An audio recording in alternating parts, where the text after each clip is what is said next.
ಶಿವಕುಮಾರ್ ಅವರು ಇವತ್ತು ನಮ್ಮ ಮನೆಗೆ ಬಂದಿದ್ರು. ಬ್ರೇಕ್ಫಾಸ್ಟ್ ಅನ್ನ ಒಟ್ಟಿಗೆ ಮಾಡಿದ್ದೀವಿ. ಯಾಕಂತಂದ್ರೆ ಹೈಕಮಾಂಡ್ನವರು ವೇಣುಗೋಪಾಲ್ ಅವರು ಮೊನ್ನೆನೆ ಪೊನ್ನಣ್ಣನಿಗೆ ಫೋನ್ ಮಾಡಿದ್ರು. ಡಿ ಕೆ ಶಿವಕುಮಾರ್ ಅವರನ್ನ ಬ್ರೇಕ್ಫಾಸ್ಟ್ ಕರೀರಿ ಅಂತೇಳಿ ಫೋನ್ ಮಾಡಿದ್ರು. ಆಮೇಲೆ ಡಿ ಕೆ ಶಿವಕುಮಾರ್ಗೂ ಕೂಡ ಫೋನ್ ಮಾಡಿದ್ರು. As A matter of fact D K Shivakumar ನಮ್ಮನೆಗೆ ಬರ್ರಿ ಊಟಕ್ಕೆ ಅಂತ ಕರೆದ್ರು. ನಮ್ಮನೆಗೆ ಊಟಕ್ಕೆ ಬರ್ರಿ ಅಂತ ಕರೆದ್ರು. ಇಲ್ಲ, ನನಗೆ ಹೇಳಿದ್ದಾರೆ ಮುಂಚಿತವಾಗಿ ಬ್ರೇಕ್ಫಾಸ್ಟ್ಗೆ ಕರೀರಿ ಅಂತ. ಅದರಿಂದ ನಾನು ಇಲ್ಲೇ ನಮ್ಮನೇಲೆ ಬ್ರೇಕ್ಫಾಸ್ಟ್ ಮಾಡೋದು ಅಂತ ಆಗಿದೆ. ಇನ್ನೊಂದು ದಿನ ಊಟಕ್ಕೆ ಬರೋಣ ಅಂತ ಹೇಳಿದೆ ನಾನು. ಅಲ್ಲೇನಪ್ಪ? ಇನ್ನೊಂದು ದಿನ ಊಟಕ್ಕೆ ಬರೋಣ, ನಿಮ್ಮ ಮನೆಗೆ ಬರ್ತೀನಿ ನಾನು. ಸೊ ಈ ಉಭಯ ಕುಸ್ ಆದ್ಮೇಲೆ ಬಹಳ ಮುಖ್ಯವಾಗಿ ಅನಗತ್ಯವಾಗಿ ಕೆಲವು ಗೊಂದಲಗಳು ನಿರ್ಮಾಣ ಆಗಿದಾವೆ. ಇತ್ತೀಚಿನ ತಿಂಗಳಿಂದ ಗೊಂದಲಗಳು ನಿರ್ಮಾಣ ಆಗಿದಾವೆ. ನಾವು ಇಬ್ಬರೇ ಕೂತ್ಕೊಂಡು ಮಾತಾಡೋದು. ನಮ್ಮ ಉದ್ದೇಶ 28ರ ಚುನಾವಣೆ ಬಹಳ ಮುಖ್ಯ. ಲೋಕಲ್ ಬಾಡೀಸ್ ಚುನಾವಣೆ ಬಹಳ ಮುಖ್ಯ. ಕಾರ್ಪೊರೇಷನ್ ಚುನಾವಣೆ ಮತ್ತು ತಾಲೂಕು ಪಂಚಾಯತಿ, ಜಿಲ್ಲಾ ಪಂಚಾಯತಿ ಚುನಾವಣೆ, ಗ್ರಾಮ ಪಂಚಾಯತ್ ಚುನಾವಣೆ ಇವು ಬಹಳ ಮುಖ್ಯ. ಅದ್ರ ಬಗ್ಗೆನೂ ಕೂಡ ಚರ್ಚೆ ಮಾಡೋದು. 28ರ ಚುನಾವಣೆನಲ್ಲೂ ಕೂಡ ಕಾಂಗ್ರೆಸ್ ಅನ್ನು ಅಧಿಕಾರಕ್ಕೆ ತರಬೇಕು ಅಂತಕ್ಕಂಥದ್ದು ಚರ್ಚೆ ಮಾಡಿದ್ದೇವೆ.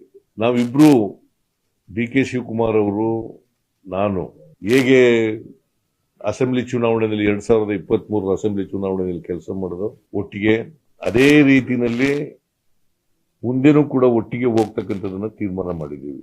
ನಮ್ಮಲ್ಲಿ ಯಾವುದೇ ಡಿಫರೆನ್ಸಸ್ ಇಲ್ಲ. ನನಗೆ ಡಿ ಕೆ ಶಿವಕುಮಾರ್ಗೂ ಕೂಡ ಡಿಫರೆನ್ಸಸ್ ಇಲ್ಲ. ಇವತ್ತಿನವರೆಗೂ ಡಿಫರೆನ್ಸಸ್ ಇಲ್ಲ.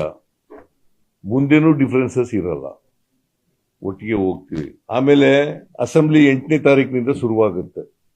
ಚಳಿಗಾಲದ ಅಧಿವೇಶನ ಬೆಳಗಾವಿನಲ್ಲಿ ಪ್ರಾರಂಭ ಆಗ್ತದೆ. ನಾವು ಅಲ್ಲೂ ಕೂಡ ವಿರೋಧ ಪಕ್ಷದವರನ್ನ ಬಹಳ ಸಮರ್ಥವಾಗಿ ಇಲ್ಲಿವರೆಗೂ ಎದುರಿಸಿದ್ದೀವಿ, ಮುಂದೇನೂ ಕೂಡ ಎದುರಿಸ್ತೀವಿ. ಅದು ಬಿಜೆಪಿ ಇರ್ಬೋದು, ಜೆಡಿಎಸ್ ಇರ್ಬೋದು. ಸುಳ್ಳು ಅಪಪ್ರಚಾರಗಳನ್ನ, ಸುಳ್ಳುಗಳನ್ನ, ಆರೋಪಗಳನ್ನ, ಸುಳ್ಳು ಅಪವಾದಗಳನ್ನ ಮಾಡ್ತಕ್ಕಂಥದ್ದು ಬಿಜೆಪಿಯವರ ಚಾಳಿ, ಜೆಡಿಎಸ್ನವರ ಚಾಳಿ. ಇವರಿಬ್ಬರನ್ನು ಕೂಡ ಬಹಳ ಸಮರ್ಥವಾಗಿ ನಮ್ಮ ಸರ್ಕಾರ ಎದುರಿಸ್ತದೆ.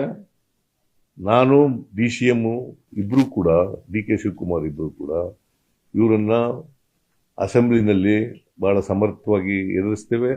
ಅದಕ್ಕೆ ಬೇಕಾದಂತ ಸ್ಟ್ರಾಟಜಿ ಏನ್ ಬೇಕು ಅದನ್ನ ಮಾಡಿದ್ದೀವಿ. ನಾವು ಇಬ್ರು ಸ್ಟ್ರಾಟಜಿ ಮಾಡ್ತಕ್ಕಂಥದ್ದು. ಯಾಕಂತಂದ್ರೆ ಅವರು ಪತ್ರಿಕೆಗಳಲ್ಲೆಲ್ಲ ಹೇಳ್ತಾರೆ, ನಾವು ನೋ ಕಾನ್ಫಿಡೆನ್ಸ್ ಮೋಷನ್ ಮೂವ್ ಮಾಡ್ತೀವಿ. ಇದು ಇಂಪಾಸಿಬಲ್. ನಾವು 142 ಜನ ಇರತಕ್ಕಂಥದ್ದು, ಅವರಿರೋದು 64 ಜನ ಮಾತ್ರ. ಜೆಡಿಎಸ್ 18. ಅವರಿಬ್ರು ಸೇರಿದ್ರು ಕೂಡ 82 ಆಗ್ಬೋದು ಹೊರತು ಅದಕ್ಕಿಂತ ಜಾಸ್ತಿ ಆಗ್ಲಿಕ್ಕೆ ಸಾಧ್ಯನೇ ಇಲ್ಲ. ಅದರಿಂದ ಅದು ಇಟ್ಸ್ ಎ ಫುಟೈಲ್ ಎಕ್ಸರ್ಸೈಸ್ ಅಂತ ನನಗನ್ಸುತ್ತೆ. ಅವರು ಏನೇ ಮಾಡಿದ್ರು ಕೂಡ ಅಸೆಂಬ್ಲಿನಲ್ಲಿ, ಅವ್ರು ಏನೇ ಆರೋಪಗಳನ್ನು ಮಾಡಿದ್ರು ಕೂಡ, ಸುಳ್ಳು ಆರೋಪಗಳನ್ನು ಮಾಡಿದ್ರು ಕೂಡ